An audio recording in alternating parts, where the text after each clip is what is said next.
ఆడవాళ్ళకు కూడా హక్కులు ఉంటాయి కదా. Right sir.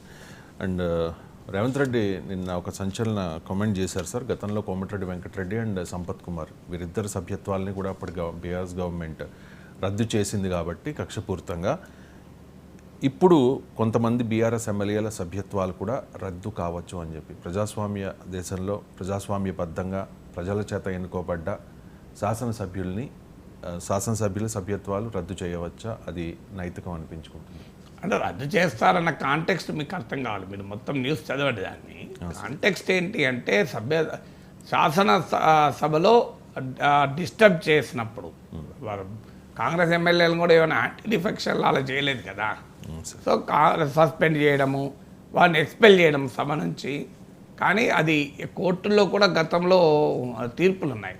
ఒక సభ్యుడిని నువ్వు ఇష్టం వచ్చినట్టుగా ఎక్స్పెల్ చేయరాదు. ఎందుకంటే ఆ సభ్యుడే కాదు, అక్కడ ప్రజల ఓట్ల హక్కు కూడా ఉంటుంది కదా. సో ఆ ప్రజల ఆ నాయకుడిని ఎన్నుకున్నారు కదా. మీరు ఏడాది పాటు సస్పెండ్ చేస్తే కోర్టులు కూడా ఊరుకోవు. అది ఎందుకంటే ఇల్లీగాలిటీ కిందకి వస్తుంది. కోర్టులు కూడా ఇల్లీగాలిటీ అయితే ఇన్వాల్వ్ అవుతాయి, ఇర్రెగ్యులారిటీ అయితే ఇన్వాల్వ్ కాకపోవచ్చు. కానీ అందువల్ల ఎక్స్పెల్ చేసి సభ్యత్వాన్ని 5 ఏళ్ళు సభ్యత్వం ఉండగా సభ్యత్వం రద్దు చేస్తే ఐ డోంట్ థింక్ ప్రజాస్వామ్యం అంగీకరించదు, రాజ్యాంగ వ్యవస్థలు కూడా అంగీకరిస్తాయని అనుకోను. కాంగ్రెస్ ప్రభుత్వం కూడా అంతటి ఎక్స్ట్రీమ్ స్టెప్కు వెళ్తుందని కూడా నేను అనుకోను. ఒక బెదిరించడానికో హెచ్చరించడానికో ఇలా మాట్లాడుతుంటారు. గతంలో కాంగ్రెస్ ఎమ్మెల్యేలను బీఆర్ఎస్ చేసినా, ఇప్పుడు బీఆర్ఎస్ ఎమ్మెల్యే కాంగ్రెస్ చేసినా తప్పే. మీరు సభ నుంచి సస్పెండ్ చేయడం వరకు ఒక ఎత్తు, పార్లమెంటరీ సాంప్రదాయాలు అయితే సస్పెండ్ కూడా చేయరు. అయితే సభలో పద్ధతి ప్రకారం నడుచుకోవాల్సిన బాధ్యత కూడా సదరు సభ్యులపైన ఉంటుంది.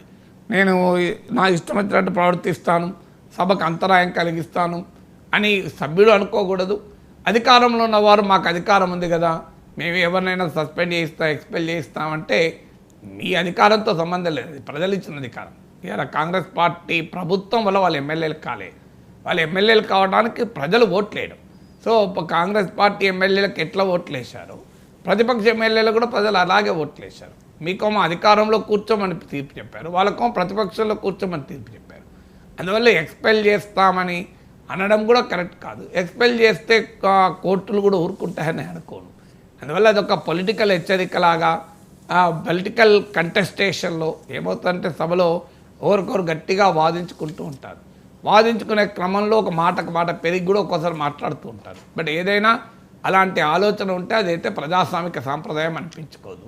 శాసనసభలో శాసనసభ్యులు ప్రవర్తన తప్పుగా ఉంటే దానికో పద్ధతి ఉంటుంది. Legislature has its own way to deal with it. కానీ సభ్యత్వాలు రద్దు చేయడం అనేది సభ్యత్వం ఎప్పుడు రద్దు అవుతుంది, సభ నుంచి ఎక్స్పెల్ చేస్తే రద్దు అవుతుంది. యాంటీ డిఫెక్షన్ లా కాకుండా ఇంకో మార్గం సభల్లో ఒక సభ్యత్వం రద్దు కావడానికి ఒకటి ఫిరాయింపు నిరోధక చట్టాన్ని ఉల్లంఘించాలి, 2 కన్విక్షన్, ఒక 2 ఏళ్ల శిక్ష జైలు శిక్ష అయినా ఒక నేరానికి పడాలి, 3వది సభ నుంచి ఎక్స్పెల్ చేయాలి.